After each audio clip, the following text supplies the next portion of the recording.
See that? All right, let's even it out a little bit.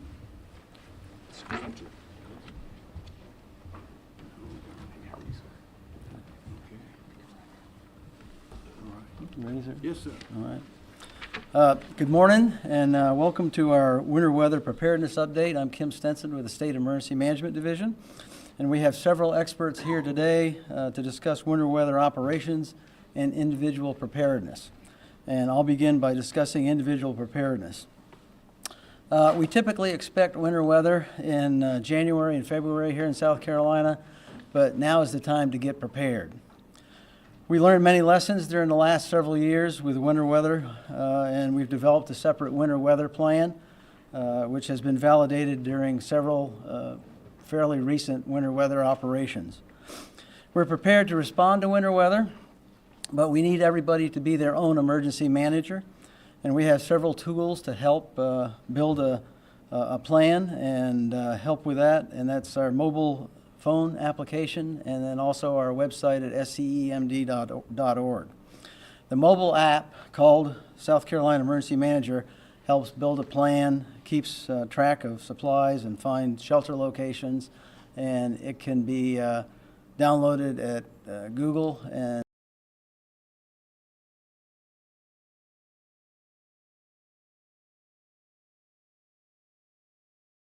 is designed so people can more quickly and easily access information, especially emergency information during these events, and stay informed. Our severe winter weather guide, the Governor already showed you that, but I'll show it to you again, is available for download on our website, and also is accessible, at least the key points, through our Emergency Manager app. In there, so that's there as well. But it'll help guide you and your family or business to get through winter weather here in South Carolina. So it covers several things, but I'll just cover some highlights here. One is having 3 days of food and water. Roads may be impassable during winter weather. Having winter supplies, including shovels and rock salt in your household emergency kit, which is a little bit different from what we normally do for hurricanes. Insulating pipes, and if necessary, allow faucets to drip a little to keep your pipes from freezing. And then also learn how to shut off your water valves in case you do have a pipe burst. Power outages are common during winter weather events, so certainly be aware of the dangers of possible carbon monoxide poisoning if you're using alternate sources for electricity, heating, and cooking. And rather limit your time outside during winter weather.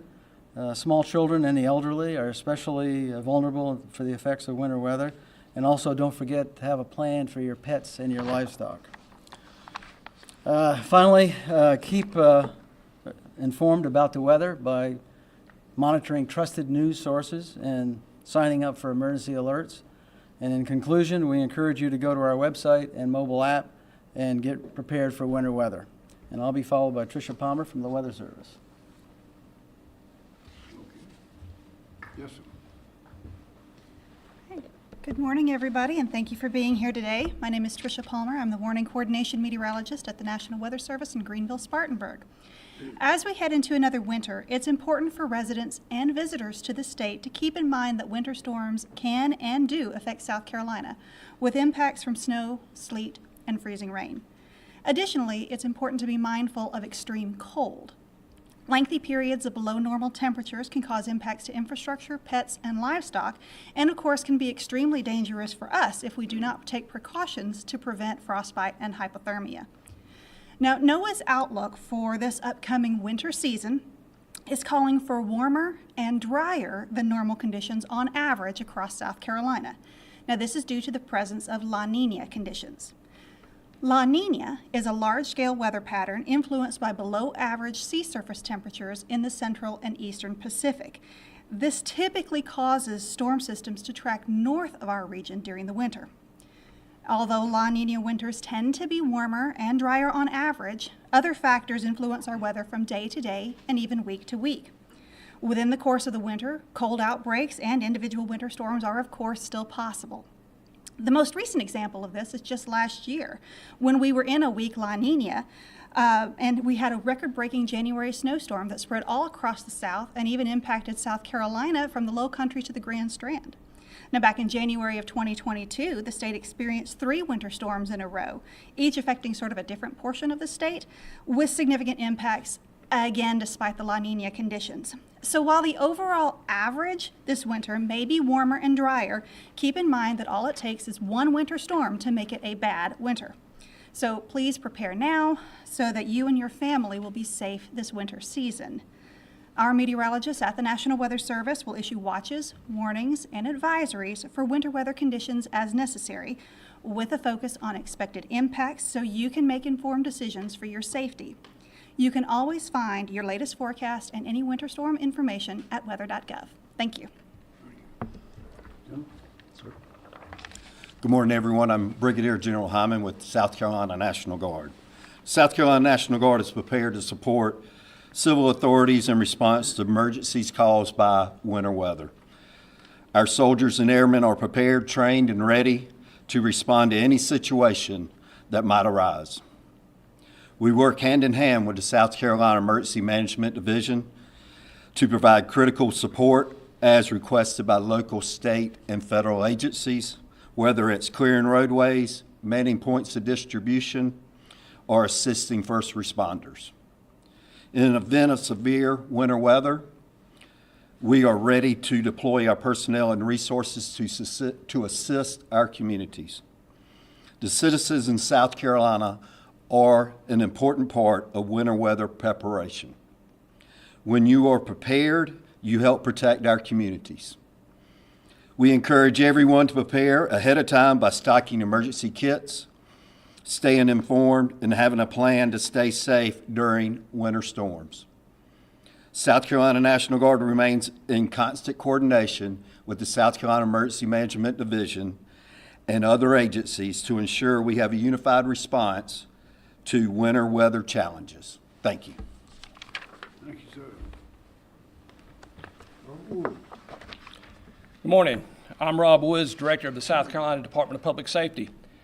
During winter weather emergencies, SCDPS follows the EMD in activating its emergency plan and works closely with other state agencies to include the State Law Enforcement Division, the South Carolina Department of Natural Resources, the South Carolina National Guard, and the South Carolina Department of Transportation.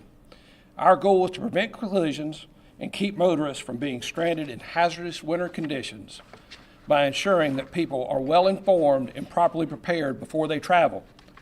We work closely with SCDOT to monitor roadway conditions for hazardous conditions during winter weather and respond to incidents as quickly as possible. But it is vitally important that residents and motorists properly prepare for hazardous road conditions.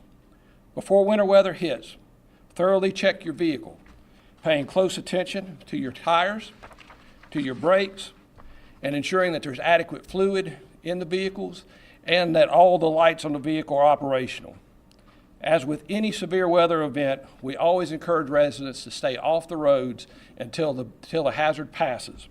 However, if it's absolutely necessary for you to travel, just follow some common sense rules. Slow down, increase your following distance, and ensure that you stay alert to changing weather conditions. If you're planning a long trip this winter, be sure to monitor weather for the entire route since conditions do change quickly. Before going out, make sure that your cell phone is charged and you communicate your travel plans to a friend or to a member of your family. Becoming stranded in a vehicle with no heat can quickly turn dangerous, so we encourage motorists to keep blankets, food, water, and flares in their vehicle. You can find more weather information from our website at scdps.sc.gov. And we also encourage you, as Director Stinson mentioned, to make sure that you're monitoring conditions from trusted resources, such as the Emergency Management Division, the National Weather Service, and SCDOT. Thank you. Thank you. Secretary Powell. Thank you. I'm Justin Powell, Secretary of the South Carolina Department of Transportation. SCDOT's 4,000 employees are fully prepared for winter weather. Our preparations began in October, including staffing plans, refresher training, and ensuring all equipment is ready for rapid deployment. More than 1,200 pieces of snow and ice equipment are ready across our state, and they're strategically supported by stockpiles, including 60,000 tons of salt, 1.3 million gallons of brine and calcium chloride, and two 10,000-ton salt domes in Columbia and Spartanburg. When a winter weather threat arises, SCDOT monitors those forecasts carefully and begins pre-treating priority routes. Those are our interstates, our primary routes, and routes that lead to emergency facilities using brine and salt. Crews will work around the clock during a winter storm and will be prepared to shift resources throughout the state as needed until routes are safe and clear. We, as Director Woods mentioned, we encourage residents to avoid travel during a weather storm and to monitor traffic conditions. You can do so on our SCDOT 511 app at scdot.org and through our call center 1-855-GO-SCDOT. SCDOT is ready for winter weather, and we encourage South Carolinians to be ready as well. Thank you. Chief Jones. Good morning. My name is Jonathan Jones. I'm the South Carolina State Fire Marshal. As temperatures drop in the winter months, we want to remind everyone across South Carolina to prepare now for colder weather and to stay fire safe all season long. Preparedness really starts at home. Every winter we see tragic fires that could have been prevented, and heating equipment is one of the leading causes of home fires when used incorrectly. If we experience power outages due to winter storms, the fire risk associated with the use of candles and generators increase. And this is also the time of year when carbon monoxide incidents increase, often due to improper use of fuel-fired heaters and generators. If you are using a space heater, please remember the 3-foot rule. Space heaters need space. Keep it at least 3 feet away from anything that can burn, including curtains, bedding, and furniture. Always plug electric heaters directly into the wall outlets. Never plug them into power strips or use extension cords with an electric space heater. Never leave any space heater running when you go to sleep or when you leave the room or your home. Make sure smoke alarms and carbon monoxide alarms are installed and working properly.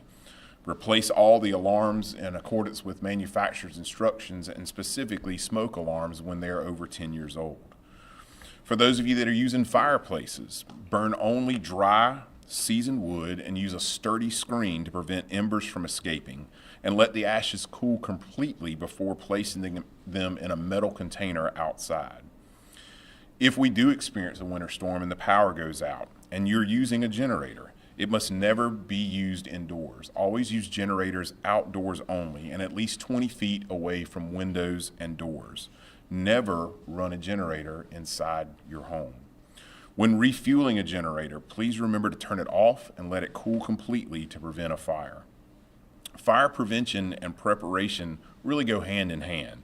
By taking a few small steps now, testing alarms, keeping heaters away from things that can burn or start a fire, and using candles and generators safely, we can help prevent tragedies and stay fire safe this winter. And I'd like to encourage our citizens, if you want more information on fire safety for your home, please visit firesafe.sc.gov for citizen safety guides. Thank you. Well, you've heard it. If for those who've been at our hurricane briefings before, you'll note that there's a lot of similarity. In fact, most of the dangers are almost identical. But we don't seem to have as many dangerous storms, that is, in the wintertime and with the ice and snow as we do with regular hurricanes. But they are just as dangerous, and I remember 1973 was one of the worst we had, when we had 8 people die.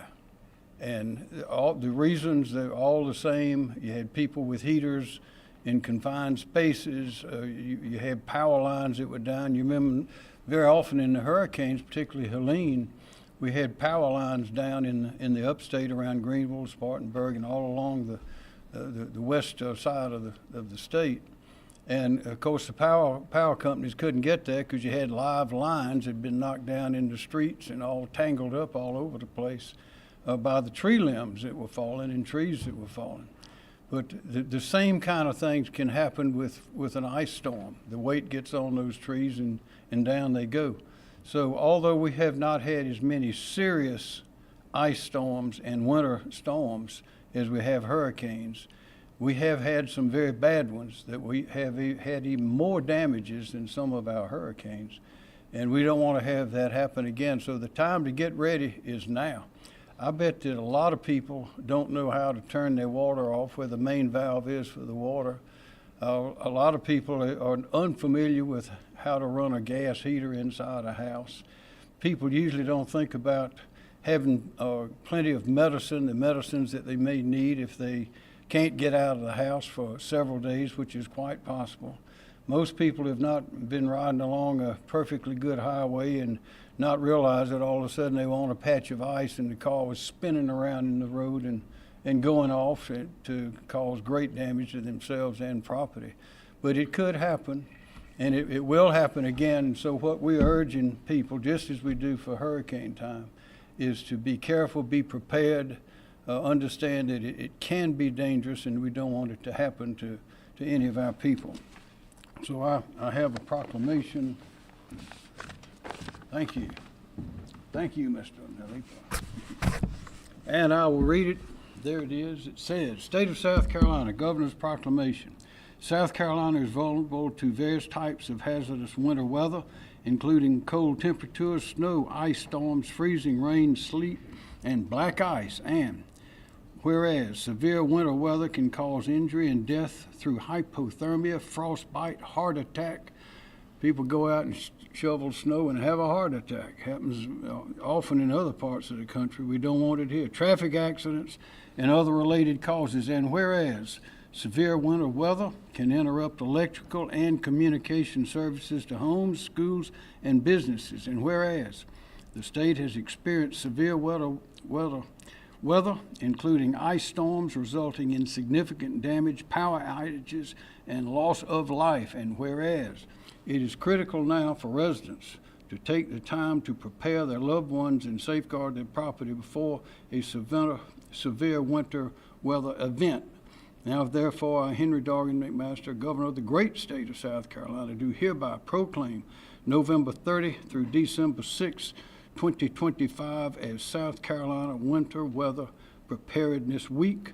Throughout the state, and encourage all South Carolinians to join the South Carolina Emergency Management Division, the National Weather Service, the State Emergency Response Team, and all county emergency managers in this effort to increase awareness for winter weather safety and to help further disaster preparedness statewide. Signed by me, Henry McMaster, your proud, happy governor, on behalf of 5.3 plus million proud, happy South Carolinians, and we want to keep them that way. Does anybody have a question? What a surprise. General Hyman, you mentioned the National Guard is on call to help in winter emergencies. Is that affected by any of the deployments or other duties of the National Guard? No, we have more than enough soldiers and airmen to respond to any emergency we have in the state. We do have soldiers and airmen deployed currently, but we have more than enough here back in the state to respond to any emergency. Are those assigned for winter weather duty different from those other, kept separate from the other duties? You talking about, no, that's it. That'll be additional duty. We will call them up, just like we would in a hurricane. They would respond to support to any civil authorities, just like we do during hurricanes. We don't pull anybody off their federal or state mission just for winter weather. Is that it? Next question.